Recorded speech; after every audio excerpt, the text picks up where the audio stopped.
चलिए, last class में haloform test के बारे में बात करी थी।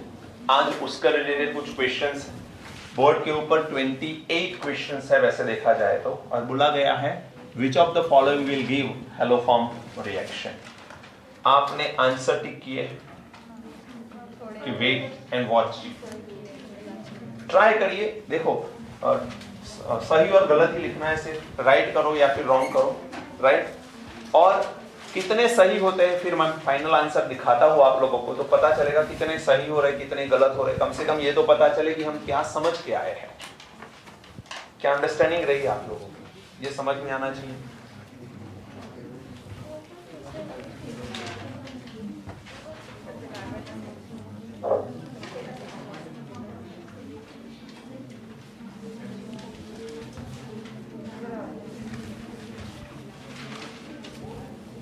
चलो बेटा स्पीड रखिए,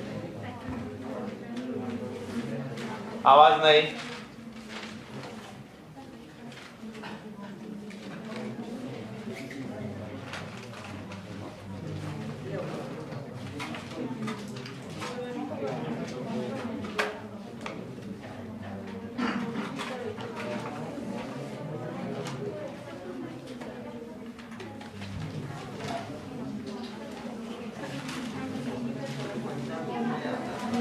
बेटा आवाज नहीं प्लीज।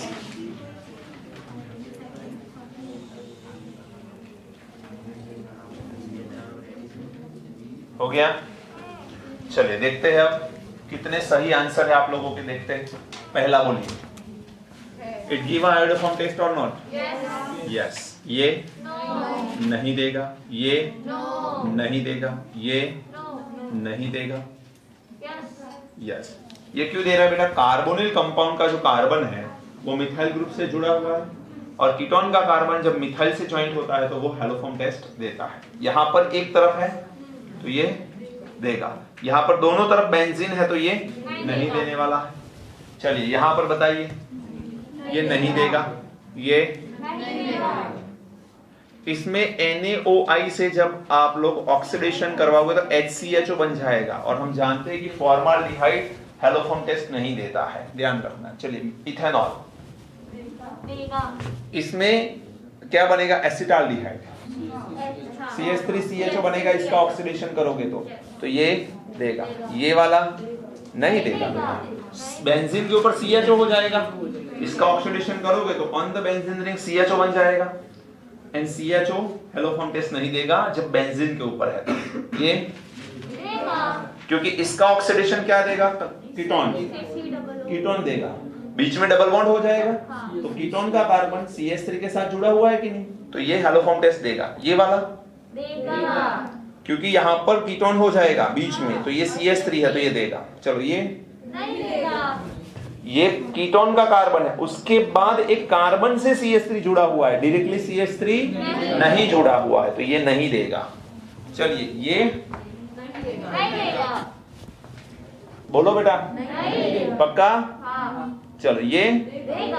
हाँ, मैंने मैकेनिज्म का कुछ जिक्र किया था आप लोगों से, याद हो तो आपको मैंने मैकेनिज्म पूरा नहीं बताया था क्योंकि वो पूरा याद नहीं रखना, लेकिन जो पॉइंट थे जो समझने लायक वो बता दिए थे कि मिथाइल ग्रुप पे एक एक हाइड्रोजन का सब्स्टिट्यूशन होता है और हाइड्रोजन अटैच होता जाता है। ये तीनों हाइड्रोजन के साथ होगा। जैसे कि ये मिथाइल है तो यहाँ पर एक हाइड्रोजन का सब्स्टिट्यूशन हो और एक हाइड्रोजन लगा सकते हो, दूसरे हाइड्रोजन का सब्स्टिट्यूशन हो दूसरा एक हाइड्रोजन लगा सकते हो, तीनों हाइड्रोजन का सब्स्टिट्यूशन हो और तीनों हाइड्रोजन लगा सकते हो आप। और बाद में यहां से बॉन्ड ब्रेक होगा, सुन लेना ध्यान से, मान के चलो यहां पर Ci3 हो गया और यहां से बॉन्ड ब्रेक होगा तो इलेक्ट्रॉन के साथ चला जाएगा, तो Ci3 माइनस बनेगा, फिर H प्लस को गेन करके CHI3 बनाता है। ये पूरा मैकेनिज्म है। लेकिन अभी आपको याद रखना है कि हाइड्रोजन के सब्स्टिट्यूशन पे आयोडीन आते जाए या फिर क्लोरीन आते जाए या ब्रोमीन आते जाए फिर भी हेलोफॉर्म टेस्ट देते हैं। चलिए ये देगा क्योंकि ये CH3 की जगह 2 आयोडीन है, ये भी देगा ये भी देगा, दोनों तरफ। ये तो 100% खत्म होने को है रिएक्शन। ये वाला क्योंकि मैकेनिज्म का मतलब क्या है, यहां तक ये 3 आयोडीन तक तो पहुंच ही गया है, अब सिर्फ इसको हाइड्रोजन चाहिए यहां से बॉन्ड ब्रेक करके। चलिए यहां पर बिल्कुल हो सकता है। आपसे ये भी सवाल पूछ सकते हैं कि दोनों तरफ से कौन सा रिएक्शन होने वाला है पहले, तो ये वाला, क्योंकि 2 ब्रोमीन तक तो पहुंच ही गया है। चलिए ये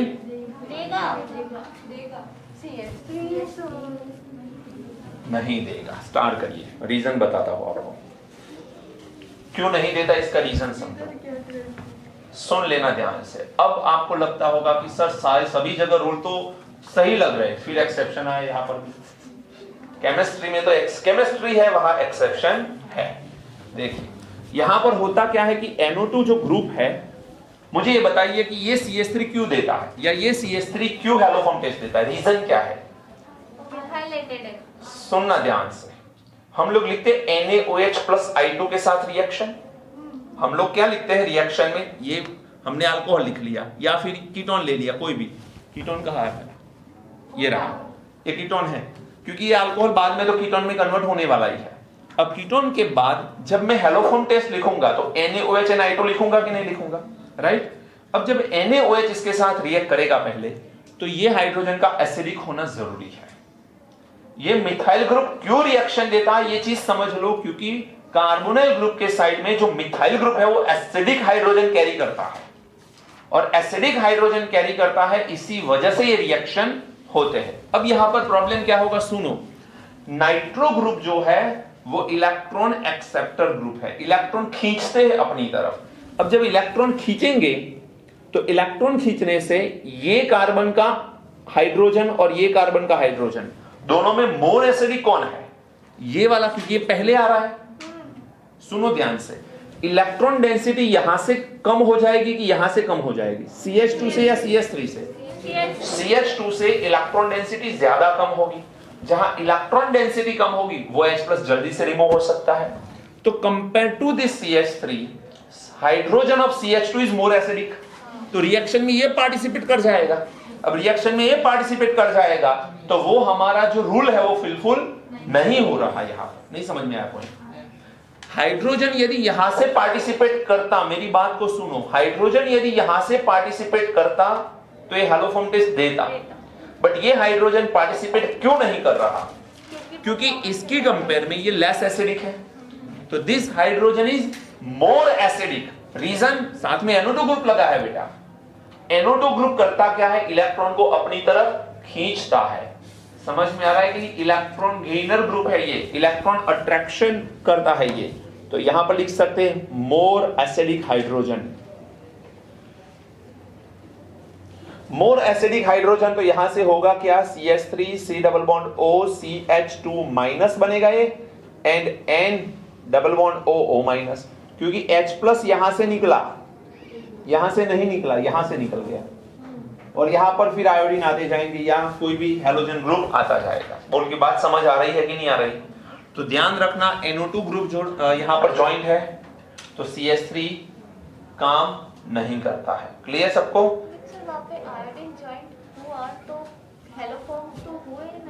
हेलोफॉर्म यहां पर आयोडीन होगा, लेकिन हेलोफॉर्म टेस्ट का जो रिजल्ट है हमें ऑब्जर्वेशन देखना पड़ता है, तो ऑब्जर्वेशन में जो दिखना चाहिए वो नहीं दिखता है। चलिए यहां पर देखो, साइनाइड ग्रुप भी सेम है बेटा, NO2 ग्रुप जैसा ही है, उसका ही भाई है। साइनाइड ग्रुप की क्या करता है, इलेक्ट्रॉन को खींचता है अपनी तरफ। जब ये इलेक्ट्रॉन को खींचेगा तो ये मोर एसिडिक हो जाएगा, मोर एसिडिक हाइड्रोजन तो ये भी नहीं देने वाला है। चलिए अब 22 नंबर देखो, बताओ जल्दी से, चलो।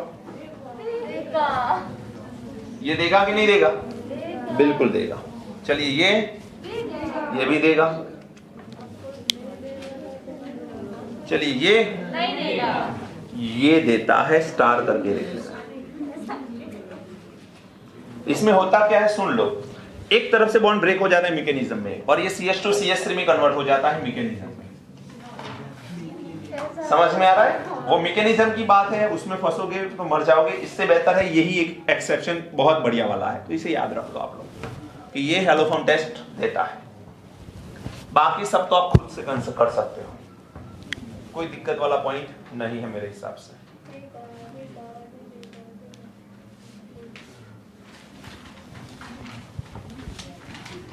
चलिए ये देगा कि नहीं देगा? देगा। यस, ये वाला भी देने वाला है, ये देता है और ये देता है।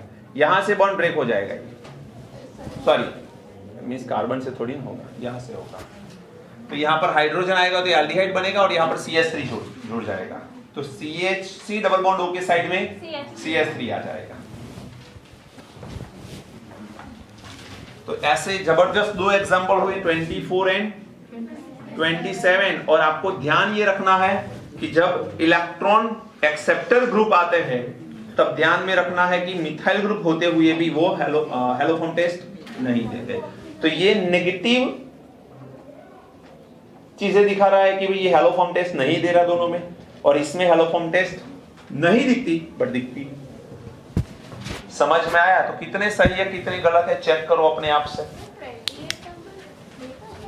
अरे सॉरी, ये कार्बोनिल देख लिया मैंने, ये तो एस्टर है, नहीं देगा, एस्टर थोड़ी देता है, एस्टर नहीं देगा बेटा। हाँ ये एस्टर है, पूरा देखना। 28 नंबर में एस्टर है। यदि ये ऑक्सीजन नहीं होता तो कोई एक तरफ भी ऑक्सीजन नहीं होता फिर भी काम हो जाता हमारा।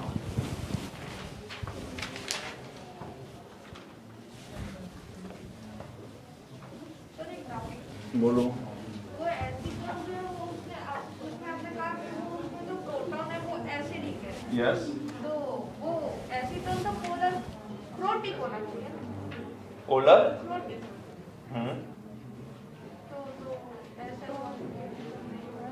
तो ऐसा किसने बोला कि पोलर प्रोटिक में हाइड्रोजन एसिडिक नहीं हो सकता? पोलर प्रोटिक होना चाहिए, बल्कि वो हाँ दोनों में। चलो पोलर प्रोटिक में तो H2 एग्जांपल है, तो H+ रिलीज कर सकता है तो एसिडिक हो सकता है, तो पोलर एप्रोटिक में नहीं हो सकता। आपने इंडक्टिव इफेक्ट यदि अच्छे से पढ़ी है तो कार्बोनिल ग्रुप का आपको नेचर पता होना चाहिए। दोनों तरफ से इलेक्ट्रॉन डेंसिटी कम करेगा। अब इलेक्ट्रॉन डेंसिटी दोनों तरफ से कम करेगा, मिथाइल ग्रुप दो तरफ है, दोनों तरफ से इलेक्ट्रॉन डेंसिटी कम करेगा तो H+ का रिलीज होना इजी है। H+ जब रिलीज होगा तो वो एसिडिक कहलाएगा कि नहीं कहलाएगा?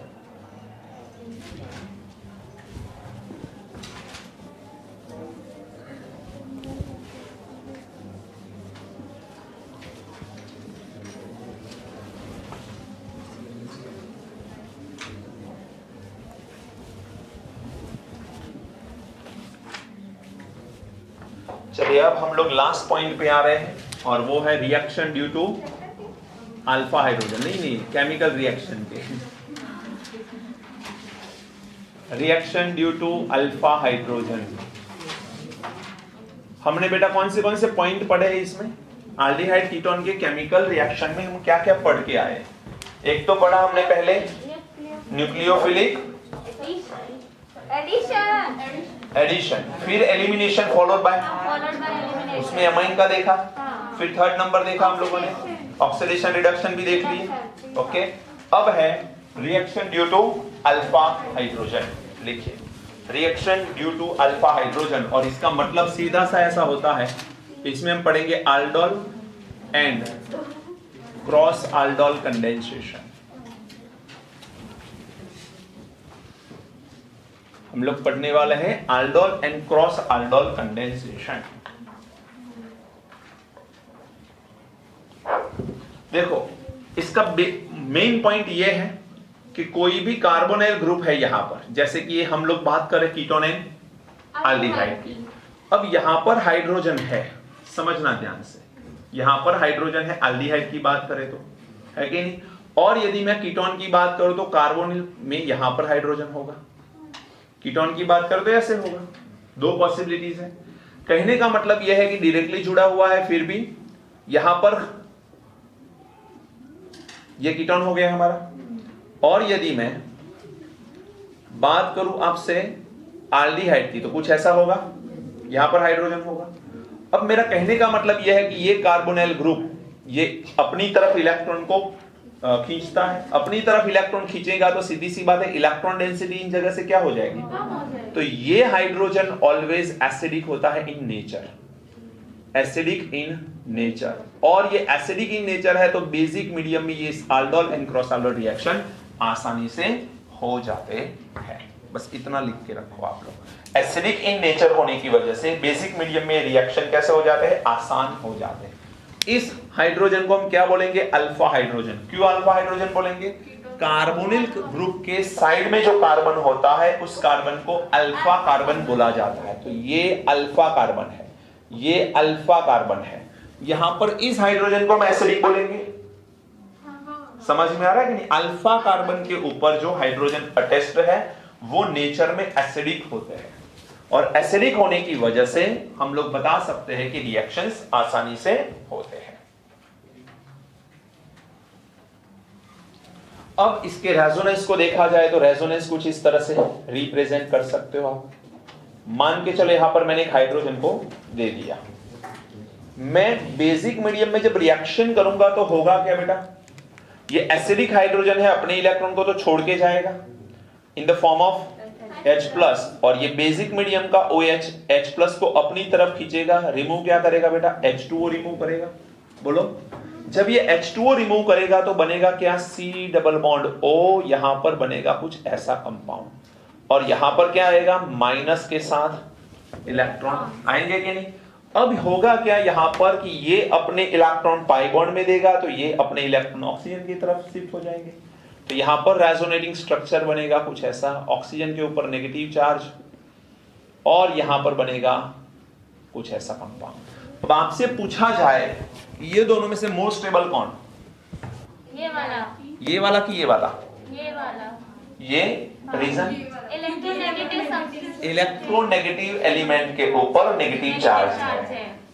कार्बन की कंपेयर में ऑक्सीजन का इलेक्ट्रोनेगेटिव वैल्यू ज्यादा है, और इसी वजह से उसके ऊपर नेगेटिव चार्ज होना वो वाजिबी है। दैट मींस वो क्या है, उसे क्या बोल सकते हैं, वो एक्चुअल में ऑक्सीजन के ऊपर नेगेटिव चार्ज है तो उसे स्टेबिलिटी प्रोवाइड कर सकता है। ये तो ये रेजोनेटिंग स्ट्रक्चर है।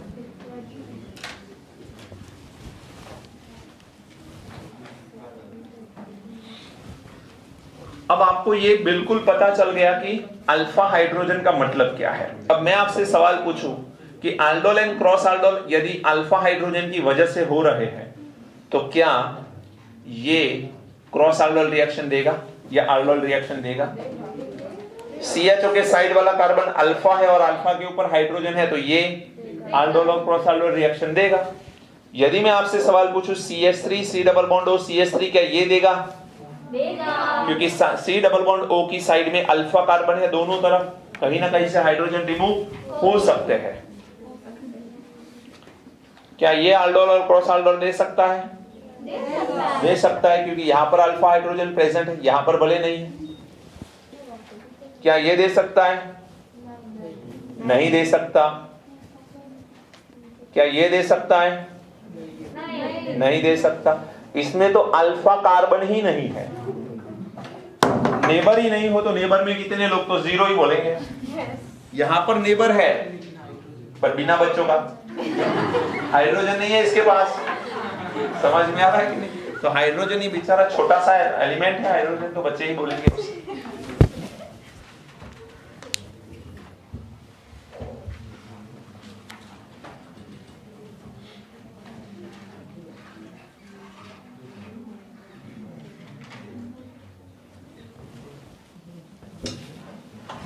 हटा दो बेटा, अब हेडिंग लगा दो aldol कंडेंसेशन।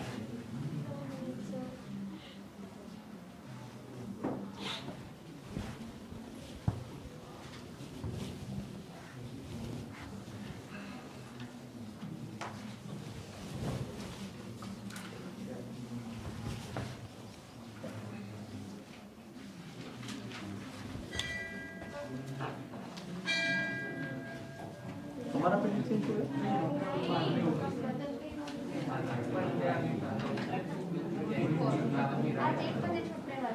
हाँ वो, हाँ हर रोज 1 बजे छूट जाओगे आप लोग डेली। तो ये बेल अपना हो सकता है? नहीं, 1 घंटे का लेक्चर है पूरा।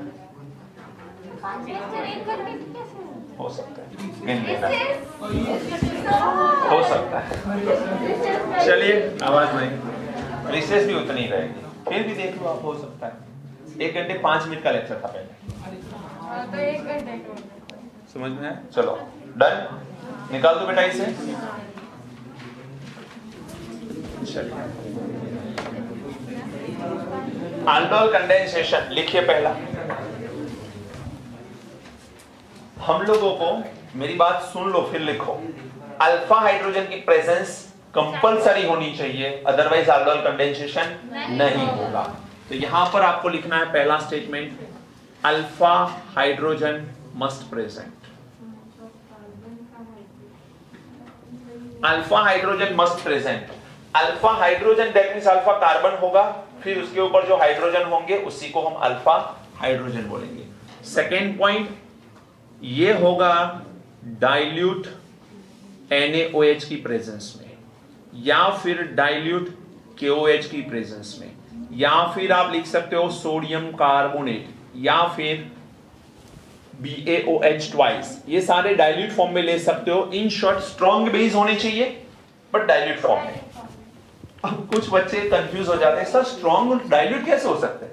बेटा स्ट्रॉन्ग एंड वीक अलग है, डाइल्यूट एंड कंसंट्रेटेड अलग है। थोड़ा सोचो, स्ट्रॉन्ग सब्सटेंस का डाइल्यूटेड सॉल्यूशन बना सकते हैं, कोई बड़ी बात नहीं है उसमें। इसमें सब्सटेंस कम डालना है, वाटर ज्यादा डालना है, बस इतना सा है। देखो अब यहां पर एग्जांपल के तौर पे मैं ले रहा हूं CH3CHO। तो हमें पता है कि ये अल्फा कार्बन है और इसके ऊपर जो हाइड्रोजन है वो अल्फा हाइड्रोजन है, राइट। यहां पर हम लोग रिएक्शन करेंगे डाइल्यूट NaOH के साथ, तो फाइनल यहां पर जो हमें कंपोनेंट मिलने वाला है कुछ इस तरह से मिलने वाला है, CH3CHOH CH2CHO ये मिलेगा। ये मिलने के बाद हम लोग इसमें थोड़ा सा हीट करेंगे, थोड़ा सा हीट करेंगे, तो यहां से OH यहां से H, वाटर रिमूव हो जाएगा और यहां पर मिलेगा CH3CH double bond CH CHO। तो ये होता है हमारा aldol कंडेंसेशन। हो गया? समझ में आया? कुछ भी नहीं आया, डोंट वरी। अब मैकेनिज्म समझेंगे तो अपने आप पता चल जाएगा। इसका मैकेनिज्म समझते हैं, बहुत आसान है। इससे अच्छा मैकेनिज्म या आसान मैकेनिज्म देखा नहीं होगा आप लोगों ने। देखो होगा क्या, CH3CHO है हमारे पास बेटा, पहले NaOH में से OH माइनस अटैक करेगा बेस। इसमें अल्फा हाइड्रोजन कौन है? ये वाले, ये अल्फा हाइड्रोजन है। चलो इसको थोड़ा सा फैला के लिखते हैं, योगासन करवा दे ऐसे। ये करेगा क्या बेटा, अपने इलेक्ट्रॉन छोड़ के OH माइनस की तरफ खींचा चला जाएगा। तो यहां से ये OH माइनस के जो इलेक्ट्रॉन है वो H प्लस को अपनी तरफ खींचेंगे, रिमूव क्या कर लेंगे बेटा, वाटर, राइट। अब हुआ क्या, HCH कार्बन के ऊपर नेगेटिव चार्ज आ गया, यहां पर बन गया C double bond O and यहां पर आ गया H। Any doubt? समझ में आया? यहां तक ये मैंने एसिटाल्डिहाइड का कितना मोल लगाया यहां पर 1, यहां पर लेने कितने हैं 2, तो सेकेंड मोल एसिटाल्डिहाइड का अब यहां पर अप्लाई होगा। सुनना जरा ध्यान से, एक बार समझ लो तो आसान रहेगा। CH3C डबल बॉन्ड OH ये एसिटाल्डिहाइड का दूसरा मॉलिक्यूल है। अब यहां पर ये पार्शियल पॉजिटिव, ये पार्शियल नेगेटिव होता है, ये नेगेटिव एंड पॉजिटिव। तो ये नेगेटिव किसके ऊपर अटैक करेगा बेटा, पॉजिटिव के ऊपर अटैक करेगा। जैसे ये पॉजिटिव के ऊपर अटैक करेगा होगा क्या, जरा समझना ध्यान से। यहां से हमारे पास कुछ कंपोनेंट बनेगा, ये पहले लिख रहा हूं मैं CH3, जरा ध्यान रखना, C डबल बॉन्ड O दिख रहा है आपको, यहां पर क्या है H, बाद में मैं थोड़ा चेंज भी करूंगा, ये H आया। अब ये कार्बन के साथ कौन ज्वाइंट हो रहा है, ये कार्बन जिसके पास कितने हाइड्रोजन है 2, तो यहां पर मैं लिखूंगा CH2, साथ में लिख लिया मैंने CH2, फिर CHO। अब इसमें एक दिक्कत है, कार्बन की वैलेंसी 5 हो रही है, तो ये कंप्लीट करने के लिए इलेक्ट्रॉन ऑक्सीजन की तरफ चले जाएंगे। तो यहां से मैं अब इस इलेक्ट्रॉन को ऑक्सीजन की तरफ डाल रहा हूं, समझ में आया? तो अब यहां पर मैं एक सिंगल बॉन्ड करूंगा एंड यहां पर माइनस चार्ज रखूंगा। बोलिए यहां तक क्लियर है सबको? अब यहां से H प्लस जो हमने यहां पर रिमूव किया था, किसके साथ, OH की वजह से रिमूव किया था, वो H प्लस वापिस आएगा और इसके साथ जुड़ेगा।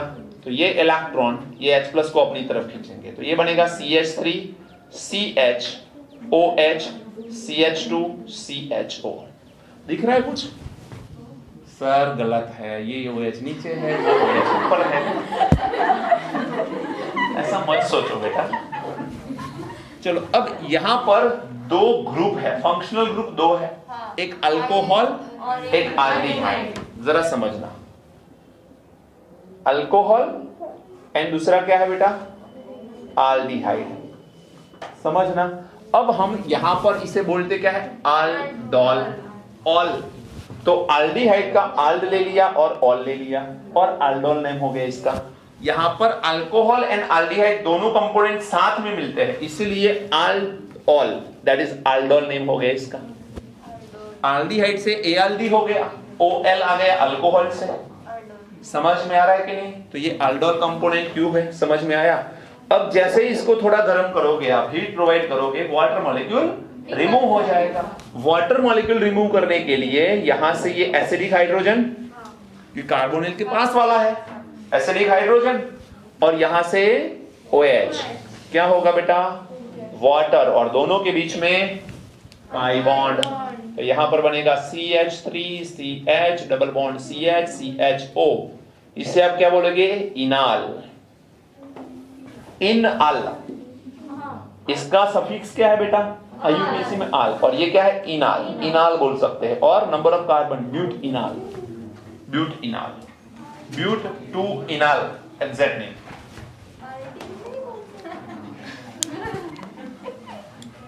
रखने के लिए तो कुछ भी रख सकते हैं नाम।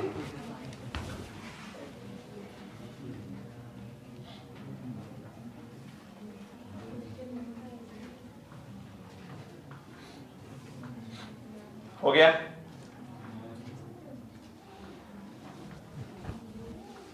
स्पीड रखो बेटा। एक कीटोन का भी एग्जांपल मुझे देना है आपको।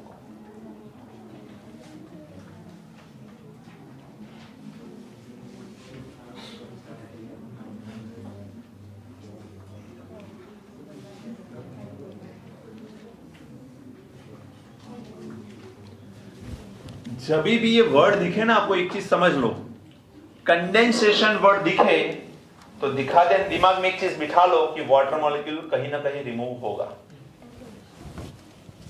कंडेंसेशन का मतलब ये होता है वाटर मॉलिक्यूल रिमूव होता होगा।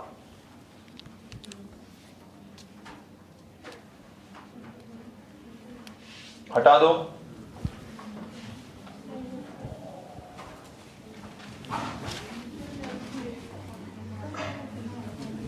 अब ये तो मैकेनिज्म हुआ।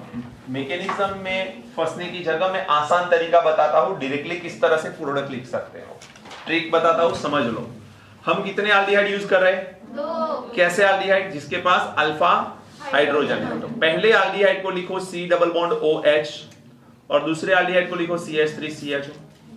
ये अल्फा हाइड्रोजन है, सुन लो ध्यान से। यहां से हाइड्रोजन इधर ले लो, ये बॉन्ड ब्रेक कर लो, ये दोनों को ज्वाइन कर लो। CH3CHOH बन गया CH2CHO। फिर वो गर्म करो, वाटर को रिमूव करो, बात खत्म। समझ आया कि नहीं? ये पूरा मैकेनिज्म तो ठीक है, अभी बुक के अकॉर्डिंग पढ़ना है, हमें तो आंसर चाहिए यार। तो ये डाइल्यूट NaOH की प्रेजेंस में होता है।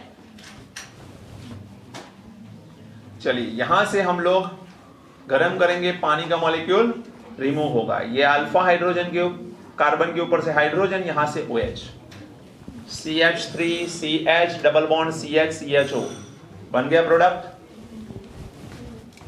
तो ऐसे ही हम लोग क्या करेंगे, अब दूसरा एक मॉलिक्यूल लेंगे कीटोन का, और कीटोन से आंसर करेंगे।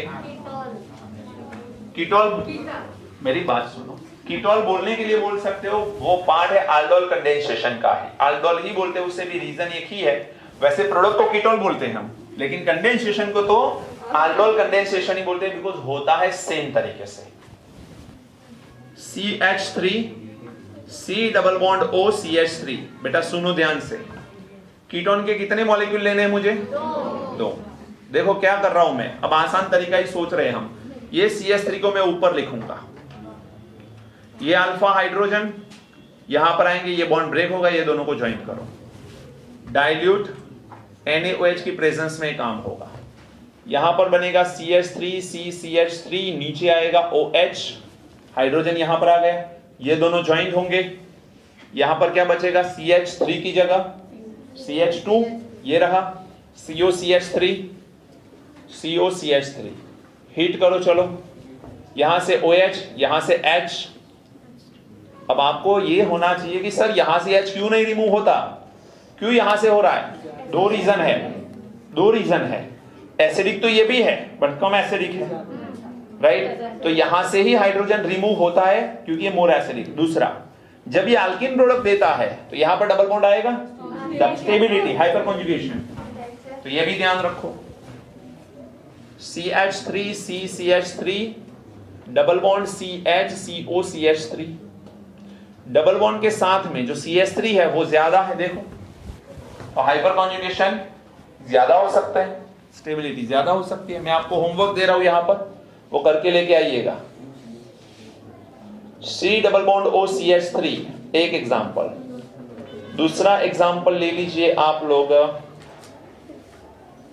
C2H5 दे दूं क्या? यस, C2H5 CHO, ये दोनों के दो दो मोल लेके aldol कंडेंसेशन कंप्लीट करके आइए, aldol कंडेंसेशन कंप्लीट करके आइएगा। दोनों के कर सकते हैं?